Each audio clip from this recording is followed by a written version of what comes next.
We say in our work, this is what healing looks like, and it's called a somatic discharge. And what also you're describing is something called the reconsolidation of memory. When it comes to self-development, no matter the method you use, the vital point is to practice. If you're ready to transform your life and claim the potential inside of you, you're in the right place. Welcome back to The Vital Point. I'm your host, Jonathan Schechter.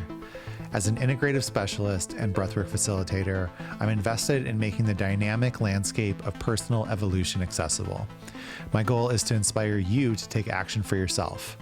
You have the capacity to evolve and bring your intentions and dreams into the world, and there's never been more access to so many incredible modalities that can help you on your journey. This podcast will help you learn simple methods you can use to transform your life and share the stories of practitioners who are doing the work so that you feel inspired to go and practice, because that's the vital point. If you're enjoying the show, please leave us a 5-star review. It's an easy, free way to support the show and help more people discover these simple, life-changing practices. Also, I'd really appreciate it if you share it with a friend. Like Ram Dass said, we're just walking each other home. And my mission is that this podcast can be a part of that path. Welcome back to the Vital Point podcast. This is the first full episode of 2024. If you've been following on YouTube, you know I've been doing the integrative journals. So far, those are YouTube only, but I'll be getting them into the audio platforms soon. But thanks for bearing with me through the holiday break. And there's been some ups and downs that have put some delays into the podcast production schedule. And I'm happy to be back at it and bringing you a very special, amazing episode that in the spirit of season 8 is someone that I met at the MAPS Psychedelic Science Conference. I'm a huge fan of his book, Psychedelic Cannabis. This one is Therapeutic Methods and Unique Blends to Treat Trauma and Transform Consciousness. He's also the author of Psychedelic Cannabis, Breaking the Gate. My guest on this episode is none other than Daniel McQueen. Daniel is a psychedelic specialist, psychedelic therapy educator, activist, as well as the co-founder and executive director of the Center for Medicinal Mindfulness, which was one of the first legal psychedelic plant medicine centers in the United States. Daniel specializes in using cannabis-assisted psychedelic therapy and ketamine-assisted psychedelic therapy. Since Colorado legalized natural psychedelics in 2022 for personal use, Daniel leads his team in providing psilocybin and DMT support services through his nonprofit, the Medicinal Mindfulness Foundation, and is spearheading an effort to make extended state DMT experiences accessible through his DMTX program. Daniel has significant experience guiding clients with severe mental health struggles, such as PTSD, as well as growth-oriented experiences that support creative problem solving, personal growth, and spiritual exploration. Daniel holds a master's degree in transpersonal counseling psychology from Naropa University and has over 20 years of experience as a psychedelic professional. He is the lead trainer in the Center's Psychedelic Therapy training program, the Psychedelic Sitter School. His work through the Psychedelic Sitter School and with Psychedelic Cannabis has created an internationally recognized movement of practitioners across the United States, Canada, Mexico, Europe, Australia, and Israel. You know, as a breathwork facilitator myself and someone that has worked with cannabis in a ceremonial container, as well as blending cannabis and breathwork together, I really have enjoyed his book. It's been very inspirational to me. I've definitely taken pieces of it and integrated it into my own practice and my own work with clients. And so I was just super excited to fanboy out on this one, you know.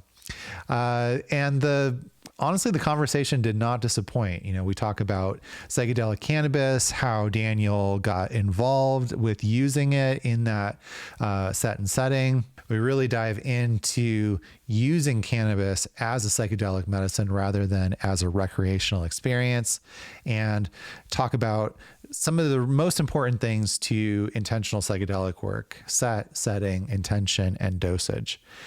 And the conversation goes in a neat direction as far as some of the benefits for healing trauma with working with cannabis, and how how it's similar to MDMA in terms of the healing potential as far as the somatic discharge and, kind of reorganization that can happen as a result of these intentional sessions.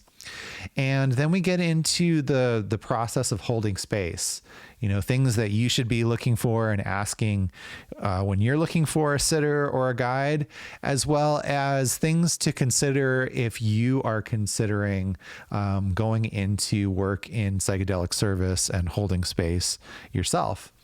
And, this is something that was really on my mind during the conference and sort of in the aftermath. So you might notice that this season, there's a lot of that question coming up is, asking the guests, why do you think it is that people come out of these peak experiences or out of a strong ceremony and feel called to work with the medicine themselves? So without further ado, please enjoy this episode with Daniel McQueen. Here, it was a pleasure running into you at the MAPS conference recently, and so grateful that we were able to connect here. Yeah, thanks for having me. It's good to seeing you. Good seeing you again in this space. So I'm happy to be here. Yeah, I was encouraged to set out a list of intentions for people that I wanted to connect with and to meet at the conference. And your name was definitely one of them. We've got the Psychedelic Cannabis book here.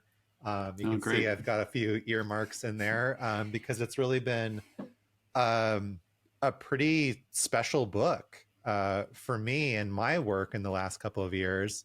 So I think maybe a great place to begin is just like when was the first time that you started to consider working with cannabis in like a more of a ceremonial and psychedelic context?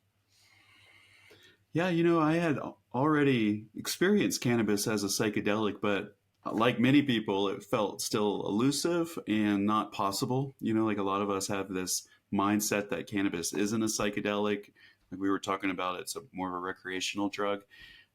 So I had that same mindset, even though I had a few psychedelic experiences with cannabis, or I'd always used cannabis in conjunction with other psychedelics, right? It's just part of how we practice sometimes.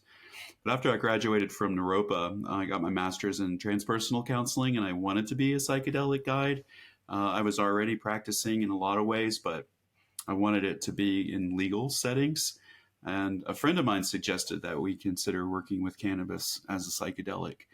And so all we did was we started to experiment by just creating similar protocols that we would use in group settings with psychedelic medicines or individual settings with psychedelic medicines. We just replaced the medicine with special blends of cannabis just to see what would happen. And so that was right when cannabis became legal here in Colorado in 2024. That was what precipitated the conversation. And we did a few practice runs, and people were completely blown away by the experience. Like it was beyond obvious that it could be used as a tool right away. And so I just started to experiment with it, through regular we called them conscious cannabis circles at the time, regular psychedelic experiences with using special blends of cannabis. And that led to creating this whole program around the work and precipitated working with psilocybin and ketamine in our clinic. So it's been an incredible tool. It's just so hard to describe how potent it is for people who haven't experienced it in that way yet. Yeah, and such an important point that you bring up there, and that one of the main things that I gravitated towards in the book, as far as the importance of the container and the set and setting that you're bringing it into. And it's funny because sort of my partner is, we both do very similar things for a living, and are both fairly involved in working with plant medicines and ceremony. And a sort of a debate that we often have, or that she's brought up several times, is do you think you could have an alcohol ceremony? And Mm, I'm always like, no, no, no. And mm, but you know, to her point, it's like, well, what if you did put it in to the right set and setting and mm, treated it as a ceremony? Do you think that it would change kind of mm, the, you know, and I think that's mm, somewhat to what you're speaking to, right? With mm. cannabis, of the container that the medicine is placed into, and treating it with the reverence of a medicine does change somewhat of the outcome Sure. that someone can get from it. Hmm. Yeah, just the intention as treating cannabis as a psychedelic makes it more psychedelic. Mm. So there is an intentionality aspect, right? The mindset aspect. And then there are certain strategies and techniques working with cannabis that are required that are a little different than working with other psychedelic medicines. Cannabis provides a sense of agency, like you keep your ego intact with cannabis. So, in a lot of ways, you have to choose to go into the psychedelic of experience with cannabis. Whereas if you took a handful of mushrooms, you're pretty much guaranteed you're going to have a trip, right? Right. So there's certain strategies to help a person choose to go into the experience. I've actually thought about that question too, about like some sort of alcohol ceremony, and because of the nature of my work with cannabis. And one, I think cannabis by definition is considered an hallucinogen in scientific literature, right? So an Mhm. hallucinogen is another way scientifically to say psychedelic, whereas alcohol is technically a depressant, right? So in the amount you would have to take with alcohol to reach an altered state would get you pretty drunk. Whereas cannabis, you can stay very lucid and not drunk feeling in these spaces. So I think those are some significant differences. I think you could have a meaningful experience, but it wouldn't be something I would recommend doing on the Right. regular. Cannabis doesn't kill people like alcohol does, with long term chronic use.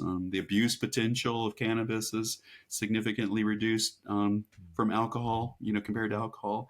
So I think that, so what we're doing is like not just saying cannabis is a recreational drug like alcohol that can be used for ceremony.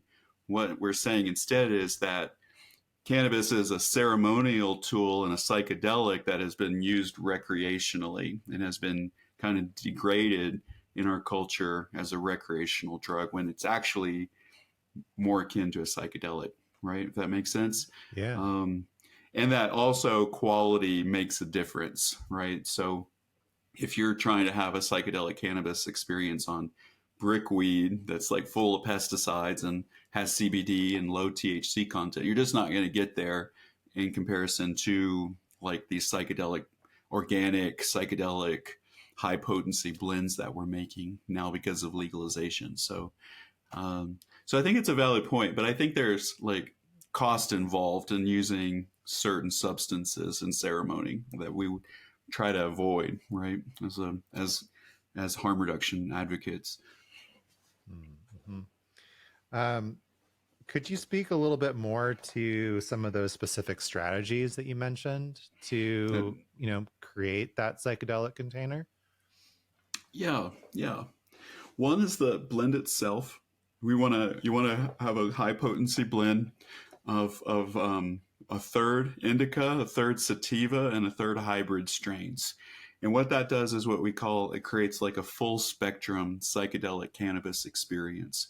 So you get the full, the active imagination and extreme ideation of the sativa, but you also get the body relaxation of the indica. And then the hybrids are more of a heart opening experience, right? So imagine combining that into one full experience. So I think the blend does make a difference, even though you can have full experiences with, just your favorite strain. The other thing is to pay attention to dosing, right? And like for me, I'm a semi-regular consumer of this medicine, so my tolerance might be different for someone who never smokes at all. So, but somebody who never smokes at all doesn't want to take 10 hits, right? It might be too much for them. So, so knowing your dose and kind of pushing your edges of what your comfort zone is with this medicine. It is dose dependent, right? So you want to make sure you're getting enough medicine in you. And then the last piece is like the setting of the experience and certain physical postures. So setting it up as an intentional journey experience with music and the right aesthetic is important. And then the last piece is posture. And when you sit up with cannabis, you stay lucid and present, right? Like you just get real high if you take a good amount. But if you lay down and turn inward and fully relax into the experience, you don't have to hold your body up. Turn towards like some really simple breathing practices. People pretty quickly go into psychedelic level states with the medicine. And so this is where that agency comes in. So if I'm having a really big experience that I need to take a break from the cannabis experience, I can just sit up. Or if I need to use the restroom, I can just sit up and I will step out of that full psychedelic state. It's like cannabis allows you to hit the pause button on a psychedelic trip, which is a lot different than these other medicines, right? And then if I want to go back inward, I'm complete with my break, I just have to lay back down again. I don't even have to smoke more medicine, and I'll start to reorient to more of an inner psychedelic experience. So this is where this agency comes in. The more you move around, the less psychedelic it is. The more you hold still gently and relax into the experience, the deeper it goes. So that's one of the primary trait differences between cannabis and, say, a couple of hits of acid or 5-gram mushroom trip or smoking DMT. You keep this sense of agency about you and keep your ego more intact, which isn't necessarily a bad thing, right? Like it's okay to have a good ego function in these spaces. Yeah. I think what's coming up for me around that, and you mentioned it, is the self-agency and willingness to open, which in more of like a holotropic sort of vernacular might be referred to as surrender. Mm-hmm. And as a breathwork facilitator myself, oftentimes I am comparing it versus, like, say, a strong mushroom experience or an ayahuasca experience. There's that meme that I'm awful fond of like a person standing on the edge of a cliff and there's this big hand about to flick them off, and the hand says ayahuasca, and then there's like a hand underneath the cliff about to catch them that also says ayahuasca. And I said, just think about going off of like a high dive or something like that, where you start to feel that anxiety of jumping.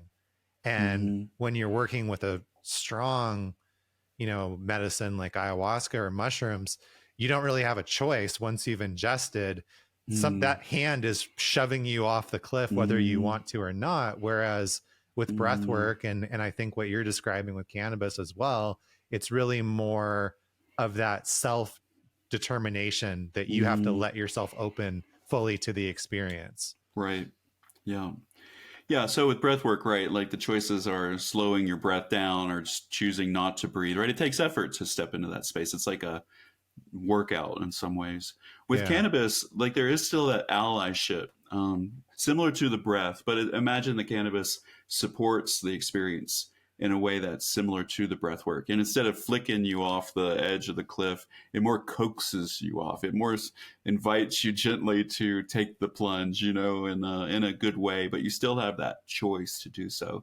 Generally speaking, we do work with it in clinical settings, and people with severe trauma, right? Like sometimes it will definitely activate a healing process that requires them to engage more like other psychedelics. But even there, people indicate that it still feels like they have more agency and more of an emotional support like MDMA provides, right?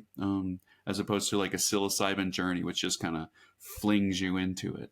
Right. It's very supportive. And so cannabis is also an empathogen like MDMA. So I've really learned to really appreciate the therapeutic qualities, because it helps you retain your agency and provides like this emotional support. Even if it's really hard, it still feels mostly okay, right? Yeah. Yeah, it also sounds like there's an aspect of titration that can be really Mm-hmm. helpful for people. It's like there's so many, we were talking about this before we hit record, like there's so many people now because of the changing legal and decriminal status of psychedelic medicines that's occurring that are now expressing interest in the validity of these medicines that, you know, perhaps other Mm-hmm. folks like that have been working with it for years already knew. Um, Mm-hmm.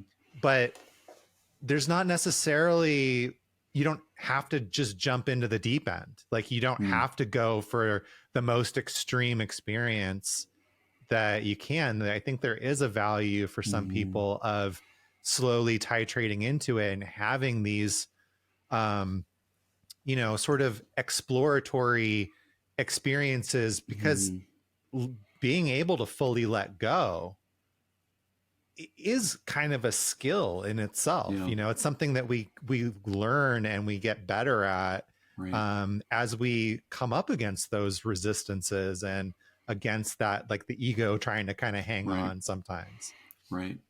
Or, we all have these inner semi-autonomous defenses too, right? So Yeah. if somebody's never done a medicine before, it can be really scary as hell, Right. and we see this in our clinic, and people who are really dead set on working with only psilocybin, we see a certain percentage of them who struggle with anxiety or control have a really hard time in those like pre-breakthrough spaces. Mm-hmm. And what we're trying to do is really promote cannabis as a stepping stone into working with psilocybin, because so it's as potent as psilocybin. Like people, some of them are even describing, like in the clinic now, their cannabis trips is even more intense than their psilocybin journeys, but they have that sense of agency intact, right? And so they're able to get to know that space better without it evoking extreme anxiety. And what we're also finding is some of that initial healing can take place with the cannabis, which allows for the transition into psilocybin work, making it gentler, right? Like, okay, I know this place, and even though I'm in a rocket ship, I at least am familiar with the sensations, and I'll have a little more agency in letting go or surrendering into the mushroom experience. And so we're actively seeing this phenomenon in our center right now. Not everybody takes us up on working with cannabis first, and we can see their struggles, right? Mm. Which is fascinating. It was not out of the possibility, but it was surprising in a way to like see it so explicitly in the work we do.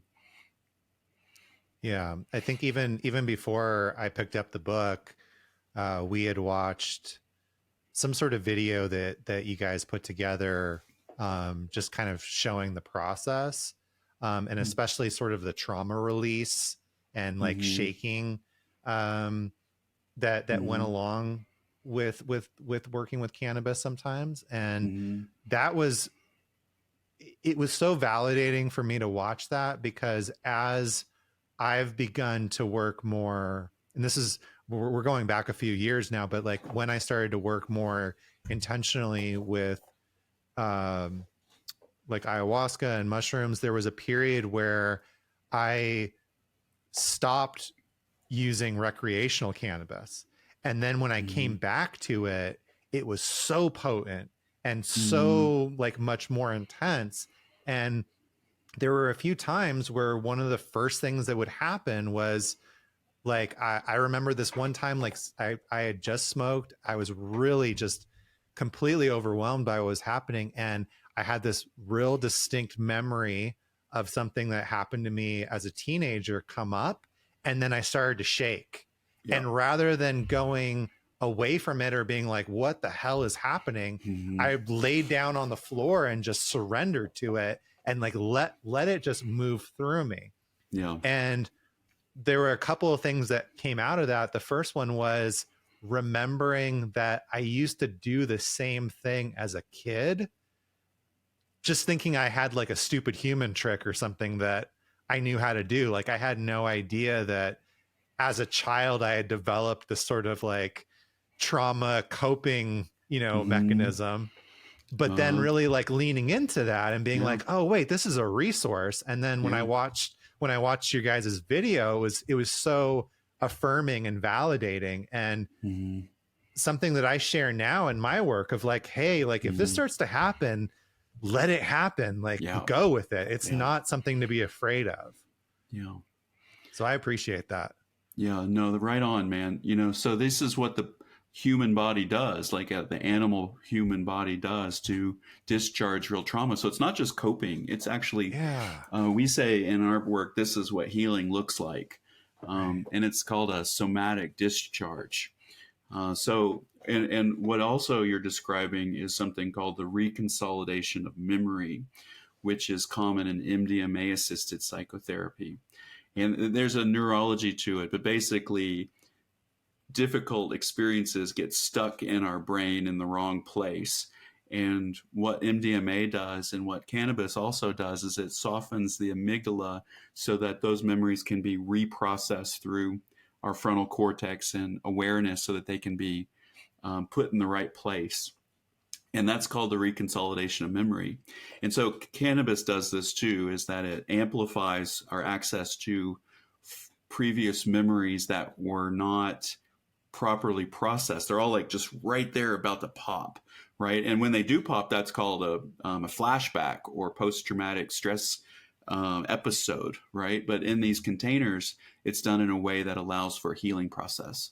And so that's what MDMA and cannabis does specifically. And then cannabis takes it a step further. So a lot of people will shake and tremble on MDMA, but what cannabis is doing is engaging the endocannabinoid system through all the tissue in our body and relaxing it just a little bit more. And that allows for this somatic shaking discharge to leave the body in a supported way. And so what we see with people working with, when we work with people with severe PTSD, they're shaking and they're having memories flooding through them as they're engaging it with agency in the experience itself. And at a certain point, we get through a lot of that, right? Like there's only so much we hold as human beings. And so eventually the shaking becomes less and less of a process because you just don't need to do it as much. But imagine like not having any context for what you experience. You just were smoking pot with friends, and then all of a Right. sudden that shit happened. Mm-hmm. That can be really scary for folks. But Yeah. in the right container, this is what we celebrate as a healing process. Yeah. Yeah. I've worked with cannabis, recreationally for years and years. My partner is fairly new, and Mm-hmm. one of the first experiences that we had together was pretty close after watching that video of yours, and basically exactly what you're describing ended up happening. Like literally, she looked at me and she said, "Something's wrong. I need you to call 911." And I was like, Uh, "I'm here with you. Like, don't uh, like this is natural." And mm-hmm. within a few minutes of her just like me kind of being there with her and like, okay, just breathe, just like let it happen.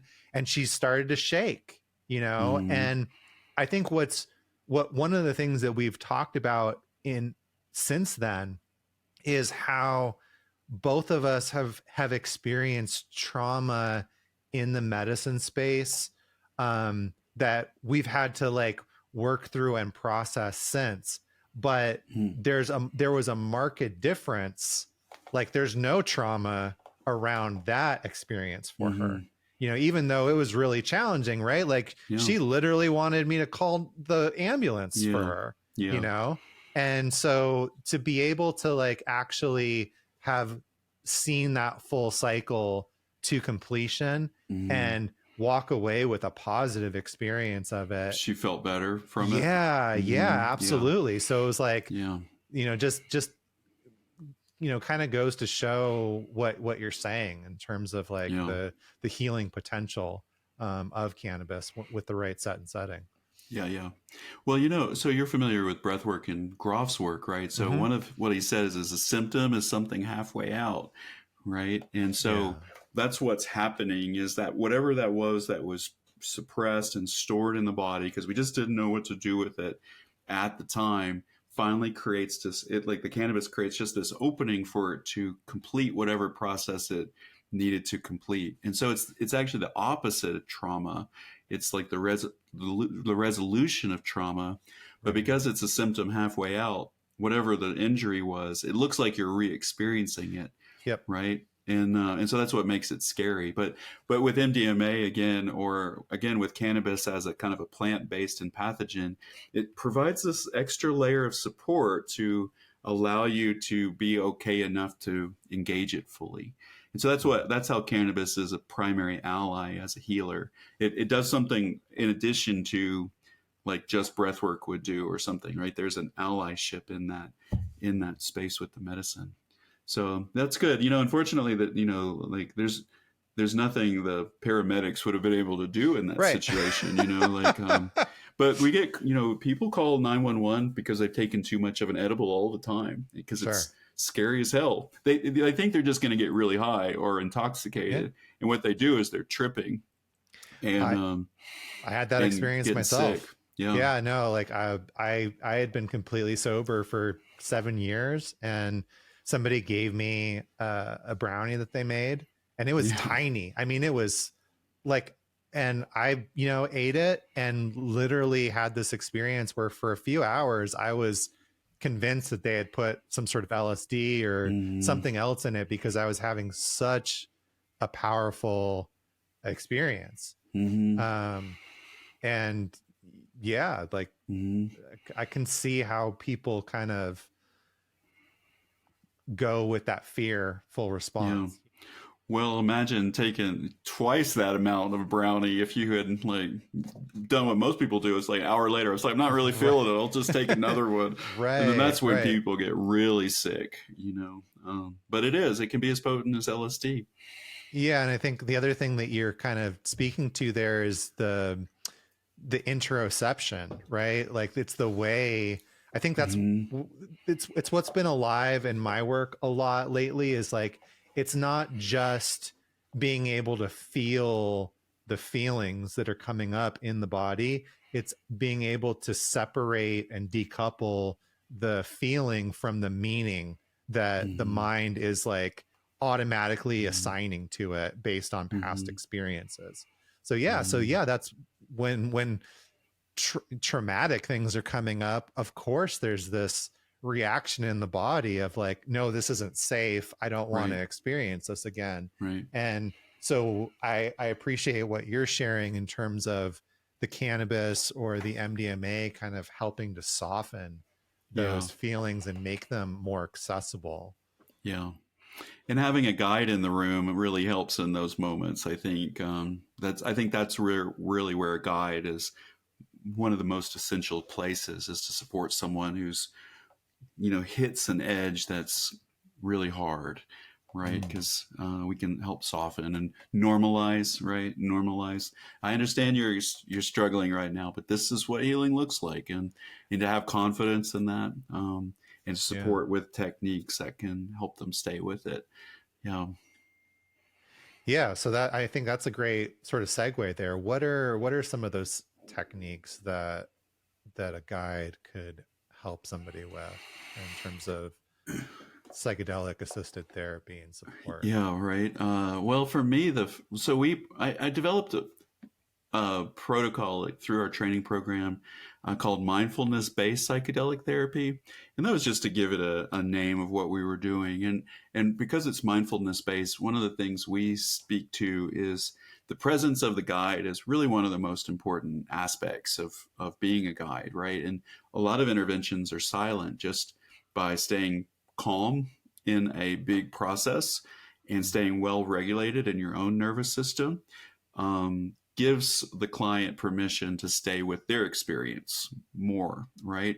If a client were having a big experience and the guide were freaked out, it would indicate that the space isn't safe and would and the client would start automatically shutting down their process, right? So we teach a lot of practices around staying self-regulated, through breath work and also through our own mindfulness practices of our own self-awareness. So that's the primary like space that we work from, right? This inner locus of control.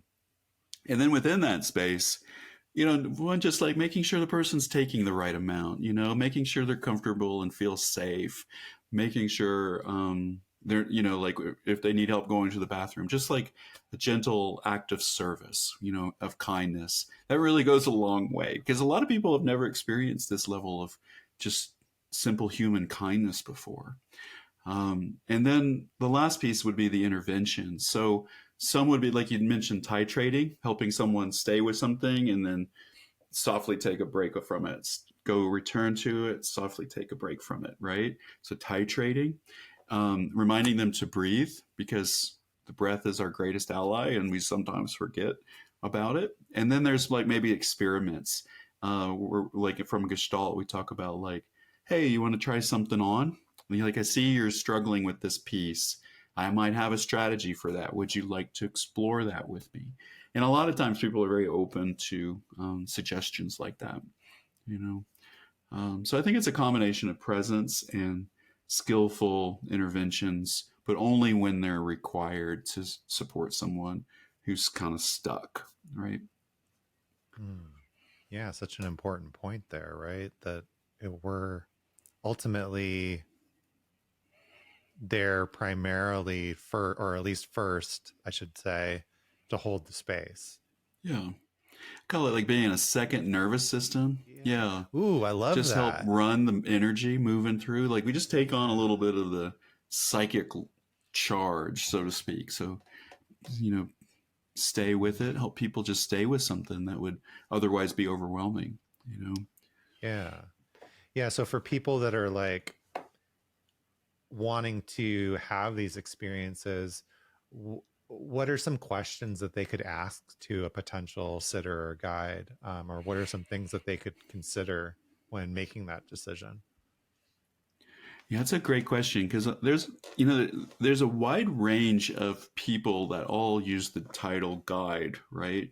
Right. From the person who has been deeply inspired to do this work after a few sessions and starts giving the medicine to friends and sitting for them with no training, all the way to like really advanced practitioners with either clinical or medical or religious trainings, right? And so I think it's important to just name that not all guides are the same, and that it's okay to ask them pointed questions like, tell me about your practice, tell me about your training, tell me about your experience, tell me about your work with this particular medicine. And if somebody says, yeah, the medicine taught me how to do it, and I was guided to this work, it's okay to ask about, well, okay, great. Well, but tell me more about your training and your experience, right? Like spirit, like we all have heard the calling for those of us who are guides. But some of us have gotten more training and have more experience than others. And so I think that's going to be important. And now this used to all be underground, and there would be a stigma of possibly being outed in certain experiences because of legality and things. And so sometimes that would hide a problematic behavior in certain communities. And I think as legalization gets broader and broader, that stigma is going to go away more and more. And so there's just going to be like an underlying accountability mechanism within our community of, just like community accountability. So that would be the last question I would have is like for a guide. Okay, who holds you accountable with your practice? Are you part of? They're underground practitioners that are part of councils of practitioners. Do they have something like that? If they're a licensed practitioner, is there a board, or are they part of a new psychedelic association? Like, I think personal accountability in oversight is going to be one of the new areas that I'm excited to see happen in our movement. Yeah, thank you for bringing that up. It is I agree, very important. And something like, again, that my partner has brought up to me several times, from her experience as a therapist, and she's like, there's no boards, there's no Mm, ethics committee, there's none of these frameworks that we have in the therapeutic right. setting. And it's that we need that, and we Yeah. obviously see some of the maybe misuses of power and Mm, inappropriateness. There's been several stories, sure. sort of high Yeah. profile stories Yeah. recently. And so yeah, I really appreciate you bringing that point up. Yeah. Yeah, just to follow up with that, like, so we created our own code of conduct. We've been doing this legally with cannabis because we've been working with cannabis as a plant medicine. We bumped up against all these edges like way before a lot of people have. So we had to develop our own code of conduct because there wasn't any. And then I created through our nonprofit an accountability mechanism and ways for people to stay involved in that way. Um, and so we created it for ourselves. It's like contractually legally binding to ensure that everybody is in compliance with it. But in the last year, especially with Oregon coming online and Colorado, there are now boards in certain states that will be having oversight. Yeah. They've started to build their own code of ethics, which has been great. And then there's also new like national professional associations that are starting to come online. And so there's been a lot of movement in this area within just the last 6 months to a year. It's brand new. So Yeah, we're definitely on you know entering a new era, it seems. mm, And yeah, I for one welcome it. I often recommend people read The Ethics of Caring by Kylie Taylor, because yeah, here's that's this a good book one. that's Mm, specifically designed for the ethics of working with people in expanded yeah, states of consciousness. And it's yeah, important to acknowledge the special circumstances that might come up around that. So I mm, love hearing that you guys have yeah. your own code of conduct, and that you're um, bringing that aspect of accountability and responsibility into the work. Yeah, it seemed kind of like I wanted to like so I don't want people just to trust me. I wanted to have be held to the same accountability as the people in our program, right? It actually helps me knowing that I'm being held accountable, right? And so there's just an oversight mechanism that really, we talk about like what differentiates the guides, and one of the primary ones is there any community oversight, or are they just on their own? There's no telling what the spirits have told them is appropriate, because there might be a clear channel, but sometimes those messages get filtered through certain mental health struggles and other things, and we can assess for that. This isn't like um, a mystery. Like, you can actually assess for right conduct pretty easily, right? Um, Mm. but they have to be set up in a way to have have that accountability, to like choose to be in that space. Yeah. This has been a question I've been asking a lot on the podcast lately, because it's just something that I'm curious about. Yeah. Why do you think that so many people after early peak experiences have that similar message of, I should work with the medicine, Mm, or the medicine told me to be more involved, or yeah. they want to get more involved in facilitation and holding space? Yeah. I think it's just a natural response to one of the most profound experiences a person can have. And so they're just coming off of like the most profound experience they've ever had. Um, and it's appropriate to want to share that, right? Now, what happens though is, because generally speaking, if somebody's like really new to their personal process, right, or I want to be real polite, right? Like, you don't have to Uh-huh. be messed up or mentally unwell to think that you can be a guide, right? Like, Right. we all have that inner capacity. Where, Hmm. where people get a little confused is like thinking that just the act of taking the substance equates to being a guide or offering a substance, right? There's actually a lot more skilled than that. But a lot of that skill is invisible, or maybe they did it on their own and realized that they were able to get through that. Okay, so why not offer it to others? But so a lot of the skills required aren't as explicit, right, or obvious, right? So just because you had a good trip doesn't mean everybody will have a good trip, and that there's actual assessments people can do to support people's health and safety.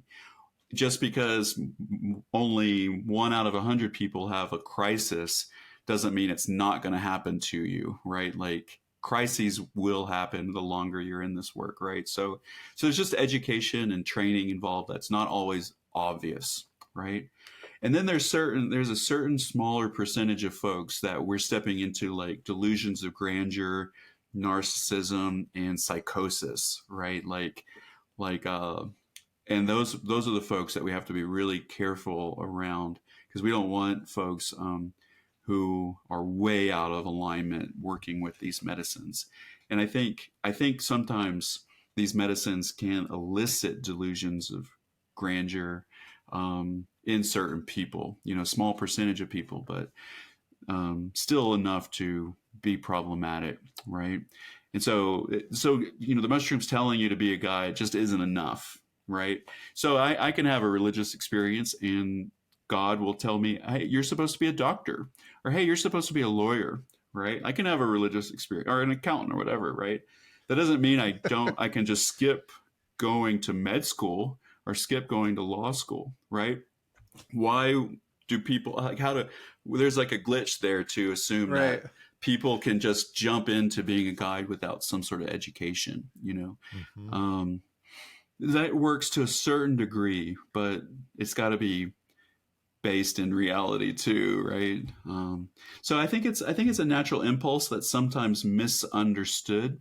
The other thing that I'll just say here before I complete this thought is there's a lot of ways to be a guide, and so somebody's inspired to be a guide right after their psychedelic trip might mean something radically different from me, like from what I do as a professional guide, right? Like I can be a guide by being an accountant for a psychedelic program. I can be a guide by like being an advocate in my corporate arena for these tools for healing, right? I don't have to just be a guide.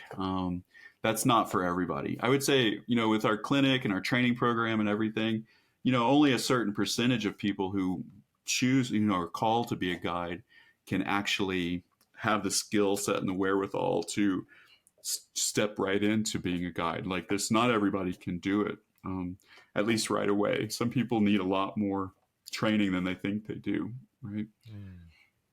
Yeah, I think that last point has been alive to me. It's like oftentimes when I hear that from people, it's almost like they think, oh, this is the easy path. And maybe it's because in the medicine experience, everything did feel so aligned and so easy. And Mm-hmm. yet I want to gently remind them, like, well, actually, you're choosing a very challenging path because you're Yeah, committing to doing so much of your own work to be right. able to like really be present and hold space for people. And, if you continue whatever job that you have before that's not involved in the medicine, you have a little bit more agency in terms of like how much I want to bite off, at a Yeah, time, like yeah, like I've practiced Tibetan Buddhism for years, and within Tibetan Buddhism there's like there's a practice of doing a 3-year retreat, and in order to do that you have to do this huge amount of preliminary work. right. And when I lived in Tibet for a year, and some of the people I lived with, they were teachers, and they were teaching kids throughout the year, and then on their summer vacation they would go and take a couple of months and do a chunk of the Uh-huh. preliminary. So it's like they had it spread out. They didn't have to say, I'm just going to Yeah, like quit everything I'm doing and go do this 3-year long thing. right. And I thought, wow, that's such a brilliant way of doing it. And I don't think that in the West, we tend to think of things that way. We think of like, Mm. it's got to be all or nothing, it's like got to be Right. so extreme, Right. and so yeah, I appreciate that you brought that up. And then also what I loved about your response is just the acknowledgement of everybody else in the infrastructure, and Mm-hmm. that you could use Mm-hmm. those accounting skill sets or those business skill sets, and or building skill sets. There's so many different Yeah. things that you could apply that to really support other people's psychedelic growth and Right. their journeys. And um I think it's really important, because one thing that I've noticed, and this is just my own opinion, but that there's a lot of people that are very eager to get involved in this industry that don't necessarily have a lot of business skills. Oh yeah. Like they're Yeah. starting their own businesses or they're running businesses, and they don't necessarily have like just some solid business skills, Mm-hmm. and so to have people, to have more people involved that maybe they don't want to be serving the medicine directly, but to be able to support the organization or the cause, the mission in those other ways is going to become more and more critical as things continue to grow. Yeah. No, for sure. I have a whole team of people who all they do is support our guides, and it's really hard work. They're challenged just as much as the guides are, but like it's not just doing accounts receivable though. It's doing it for a certain cause that's Right. deeply meaningful, and it shifts the dynamic of work radically. And the other thing people don't really get as being a guide is like I'm in the experience with my clients every single time.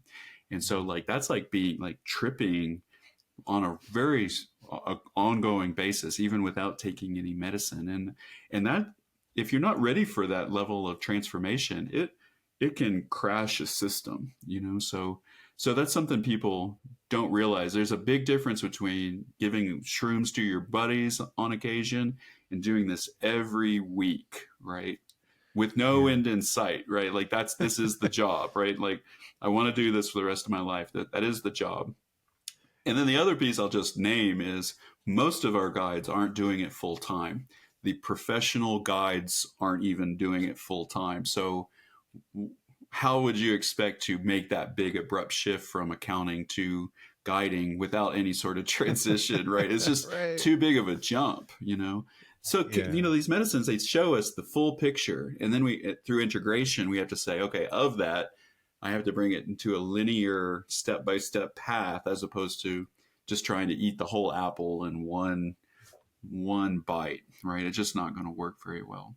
So I have to tell my students and stuff like take your time, go slow. You're looking at a multi-year process, but you can start guiding right away. But you got to get like working out. You got to build a psychic resiliency to this work that Mm. people think they don't realize they even have to. So it's been really fascinating. It's been a major education, not only for me, but like everybody on our team, just what a human is actually capable of, and a lot of them, we're all introverts. We're all a little different, so like standard business practices are really hard for us. So Right. how do we create a system of practitioners that's supporting the practitioners? That's going to be a big area in the movement. So Yeah. I like being in group spaces, like collaborative groups, just because I don't have to hold it all anymore. Mm. Yeah, like you were mentioning earlier, like you're lending somebody else your nervous system. And Right. so, that That takes a that toll. doesn't just Mm. right, that doesn't just Mm. happen without, some preparation, and you're doing your own work. And You do your own work. Yeah. Your yeah. own like your Tibetan practice. Creates resiliency for being a psychedelic guide. What's funny is, so my partner's been a therapist for a long time, and I'm fairly new. I have been doing breath work and integration coaching for a few years now. And when I had my day job, uh, sometimes she would get out of session. You know, she's been in session all day, and I'm like, I want to talk to her and I want to Mm, connect. And she's like, just, I love you, but like, leave me alone. I gotta have mm, time, you know? And yeah. in the beginning, I really took that personally, and I didn't understand it. And now I work 3 days a week at a residential treatment center doing breath work and meditation and somatic work Oh, that's great. with clients there. And there's days when I get home and I'm just like, and she's like, hey, like, I want to Mm, connect. And I'm like, I'm all out. Like, I need time mm, to recharge and to, like, I'm all spent. I don't have the capacity mm, to like hold space for anything right now. And so yeah. we've had moments where I'm like, you know, I finally get what you're talking about the whole Mm, time, you know. yeah. And 3 days a week working at this place is enough. Like, I can't, Yeah. like, I don't want to work there full time. Like, Yeah. 3 days a week is a lot. Yeah. It is a lot. So So having yeah. a secondary job as a guide actually helps you be a guide for most people. My wife and I, we're pretty full time at this point, but even that is split up by like podcast interviews and Right. running the business, you know. Yeah, people underestimate the impact that it has on our psyche, and it doesn't mean it's damaging, right? We're not being like not all Right. like we can be vicariously traumatized by working with people with severe trauma, but there's ways to work with that, right? So it doesn't. Mm-hmm. It's generally deeply meaningful, and it's hard as hell, and it Right. requires recovery time. So this is one of those factors. Like, so as a business, you have to take into account of like the guides and the employees and the bottom line of like and what you charge people for the services to take into account this extra needed self-care time that's not generally required in other professional spaces.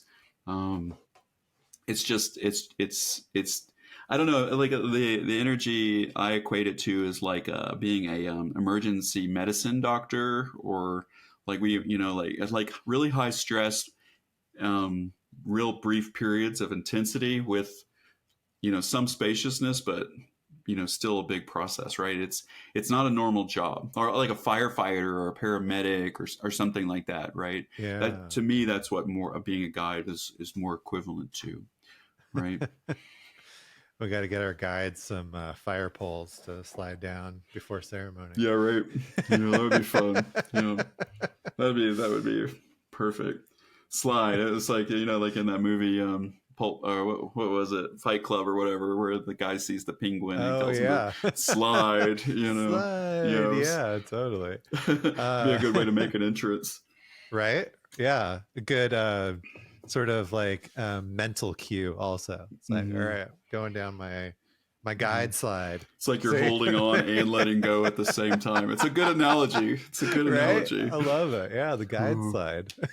uh, um I wanted to maybe shift gears just a little bit and talk a sure. little bit about combining breath work and cannabis, and maybe what needs to be tweaked there as opposed to just working with the Just the psychedelic breath, cannabis. Yeah. or just the cannabis, or just the breath. Yeah. Yeah. Yeah. Are you trained in holotropic breath work or another modality? Yeah. A neurodynamic breath work, which is kind of a child of holotropic breath Okay, work. got it. Yeah. Mm-hmm. And a lot of the Yeah. principles are the Mm-hmm. same in terms of Mm-hmm. what we studied. And Okay. yeah. One primary difference is, especially compared to like holotropic style breath work, is you just don't have to breathe as hard, right? And Mm. so like requiring the breath can be a little softer. And so instead of like staying with it for 45 minutes straight, sometimes people kind of like drift off in these other realities because of the cannabis. And then the invitation is to just return to the breathing practice when they become aware that they're not doing it anymore. So I've learned that there's a level of like a little bit softerness, gentleness, and more of a little spaciousness, because you're not just depending on the breath. Mm. You've got this ally with it too. So that's the primary difference, and just everything gets amplified. It seems tetany, cannabis seems to both amplify tetany to some degree, but also soften it paradoxically. This, like, it makes it more manageable, but it can definitely be activated with the cannabis. And I think there's something phenomenally like around like breath work might be inducing endogenous DMT states. I think cannabis is very similar to DMT, so there's something like synergistic with breath and cannabis in these spaces, you know. So I really like, it took me a while to get comfortable working with cannabis and breath work. But in my sessions, I'm regularly doing it on the second day now. So we'll do a regular cannabis session on the first day. And then on the second day, we'll do like we call a cannabis-assisted breathwork session. And it just blows like everything. It's like a blowing, energy through a pressurized hose that's kind of stuck and kinked out. It just blows everything out of the system. And especially if, I've found it really useful if people are getting stuck in their head or looping through mental constructs, right? You can't think your way out of mental constructs. It's like a paradox, right? Like you just fall into that hole even more. So don't think of the pink elephant. Yeah, right. Yeah, exactly. Right. So breath work helps you step out of that mental space. Just stay with the breath. Don't try to figure anything out. And the cannabis and the breath work will really just help people like break through into those like non-thought, non-thinking pink elephant spaces, right? So so I have a real, like, I love it. And it took me a couple of years to say it's not just breath work while adding cannabis. There's a synergy there that you can learn through experience. So if I were you experimenting adding breath or cannabis to your breathwork practice, I would just say it's okay to lighten on the breath. Like you have an extra ally that's rowing that boat with you. And that if somebody loses the breath, then they'll just remind them to gently return to it when they realize they're not breathing. And it's very akin to like a fast DMT level experience. Maybe even an extended state DMT experience. It can be hyper visual, hypersomatic. People like shake and flop all over the place. It can get really loud. People can, like in a regular breathwork, people can yell and holler and scream or cry or laugh and all of that. They're really fun. Cannabis breathwork groups are really fun. They can get very rambunctious. Also, it's just safe. Everybody stays very safe. Whereas like psilocybin, somebody might really struggle to stay on their mat, but cannabis breathwork folks, they're able to stay on their mat and stay with the experience, even if they're flying through the cosmos and dissolving their egos. Nice.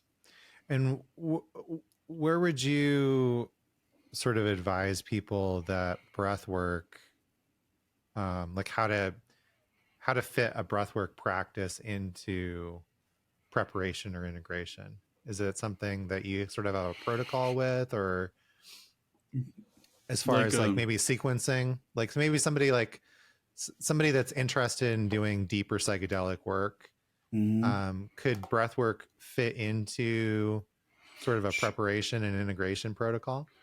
Yeah, sure. Just regular breathwork without cannabis, but also just cannabis and also cannabis-assisted breathwork. All of these could be preparation and integration.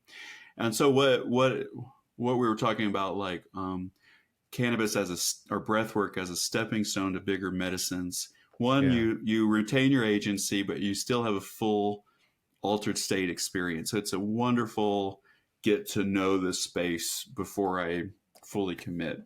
And then the other piece is oftentimes things that are held in the body or in the psyche as like a defense mechanism that can be softened pretty substantially with the breathwork or cannabis.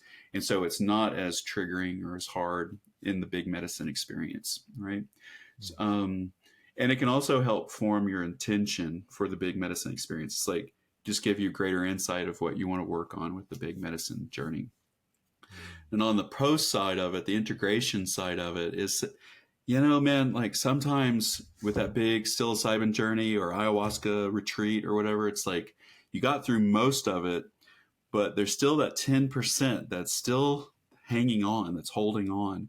And the idea of having to do a whole other psilocybin journey is just too much. Like people are tired, they're worn out, but they're still a little incomplete, right? Like they're a little frayed at the edges. Let me get in this. Their psyche is just a little frayed at the edges. So what we can do with like a integration cannabis journey is return, like what it does is it re-elicits that psilocybin or the ayahuasca state with cannabis. And it's just a 2 or 3 hour journey versus a all night journey. And something about that completion, that it helps resolve and clear up that last 10% without that big like time and energy commitment of another medicine. So I found, and this is something that we see regularly in our clinic too, is somebody who has had a lot of big experiences. They come into our to work with cannabis, and it's just like, it's all just like right there. And they have like a breakthrough pretty quickly because they just never completed their process. So it's an incredible, both breath work, just regular breath work. Like imagine you just breathing it out. You just, every exhale, you're just breathing it out, tying up those loose ends. But it can be done with cannabis or cannabis breath work. Yeah. Sounds like sometimes they're just primed for that last little bit of release and processing. Yeah. And it just took all the time of the psilocybin to get to that point, right? And they're just primed for it. Cannabis, something about cannabis is like, because of that sense of safety and that agency, if somebody's primed for the work, they'll just pop right into it. It's really amazing to witness and hold space for. Nice.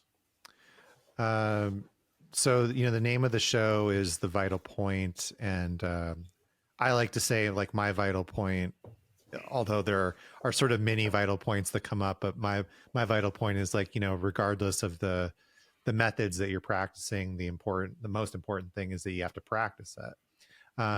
Is there something that's alive for you at the moment, or sort of relative in the current space that you're in terms of like, what would be the vital point that you're imparting to people that you're working with, or maybe that's alive in your life in terms of your own work and growth?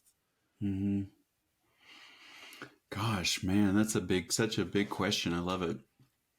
For me, like I'm always attempting to stay right on that edge of development and growth, always nudging myself forward, but without overwhelming myself. Like I hold the big picture, but I'm always like, my vital point is like, what's next? What's right here? What's in the present moment? I'm always attempting to return to the present moment. Even though, we have such a big program and such a big mission. And I found that for me, it's what keeps me sane. And it keeps me self-regulated to only hold what I'm working with in the moment, as opposed to trying to hold that big piece. I'll always remember it, but I'm constantly choosing to let it go. And also for me, it's a growth edge. Obviously, as things get more complex, there's always like significant ethical questions. We want to work in integrity, and do well, right? We want to keep people safe and be aware of our own dynamics and our own subconscious behavior, so that we can always be fully present for others. And so that's, for me, is like an ongoing exploration of self. And then from that place of self, I do my best to offer of service, of support for others. So that's what comes up for me as you ask that really complex question. I'll probably have a different answer every time you would ask it. Yeah, sometimes that's how it goes, right? Mm-hmm. But I really appreciate you sharing. And I had this visual as you were talking about, just like there's the point, but maybe like on a sword or a knife, like there's the point, but then there's that edge, and being able to walk the edge, Yeah. as well as connecting to the point. Yeah.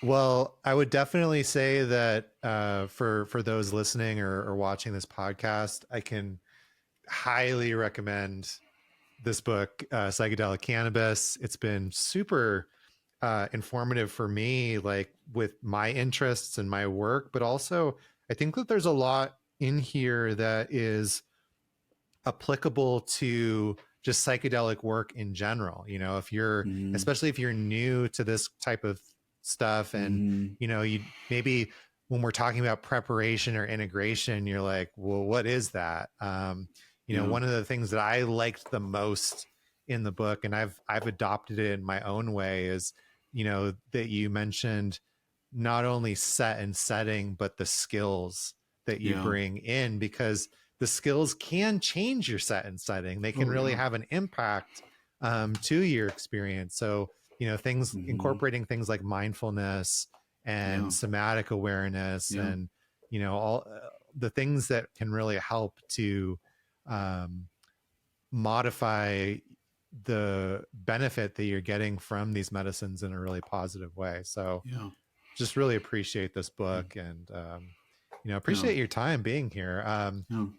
Could you talk a little bit about kind of what sort of offerings you guys have right now, or if people are interested in getting more involved or working with you, how and what would that look like? Well, first of all, thanks for reading my book. That means a lot to me. And I wanted to share what we were learning, but also, like you said, provide just good foundational skills for psychedelic journey work in general. And so that's cannabis is a part of a umbrella of beautiful medicines that we can work with. And so we have a center here, a Center for Medicinal Mindfulness.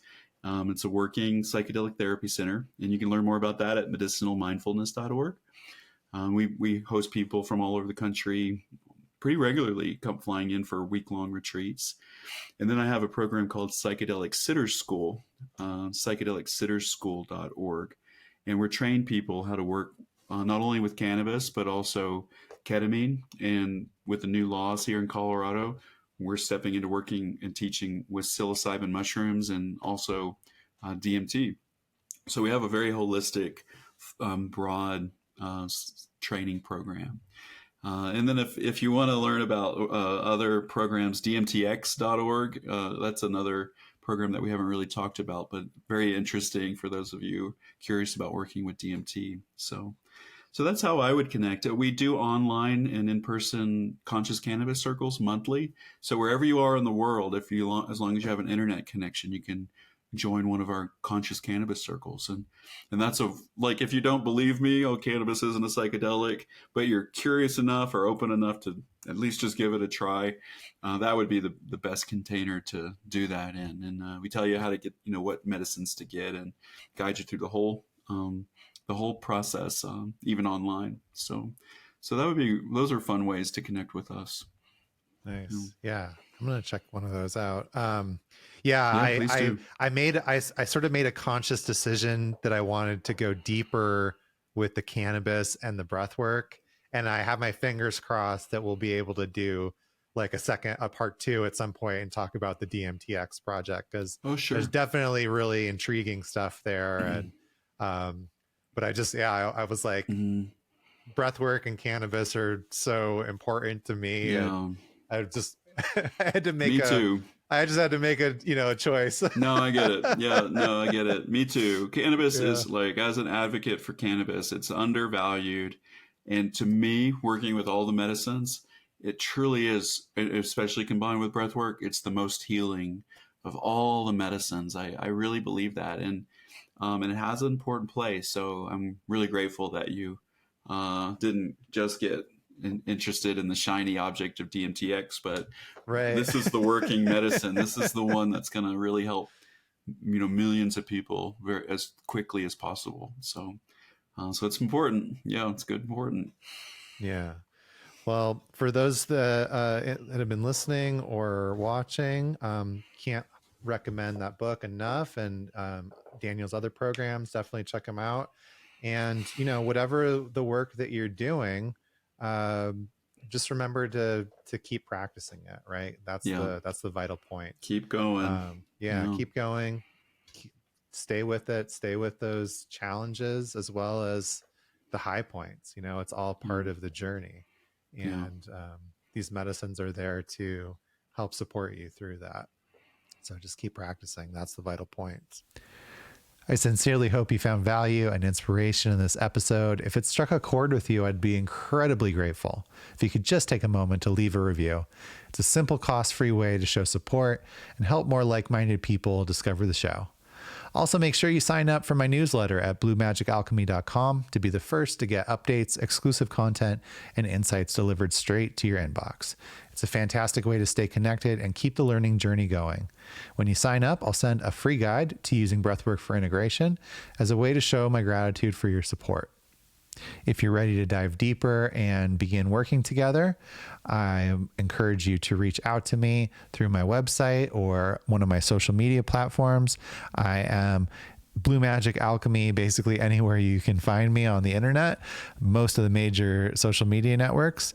And I'm happy to set up a discovery call to learn more about how I can support you in your integration journey and exploration. Remember, it's not about the method you choose or the pace at which you travel. The vital point is to consistently show up for yourself and practice. It's not the destination, but the journey that truly matters. And I'm honored to accompany you on yours. So please don't hesitate to reach out, connect, share your journey, the successes and challenges alike. I'm just an email, DM, or review away. Let's journey, grow, and transform together. Thanks so much for tuning in. Until the next episode, keep exploring, keep growing, and above all, keep practicing, because that's the vital point.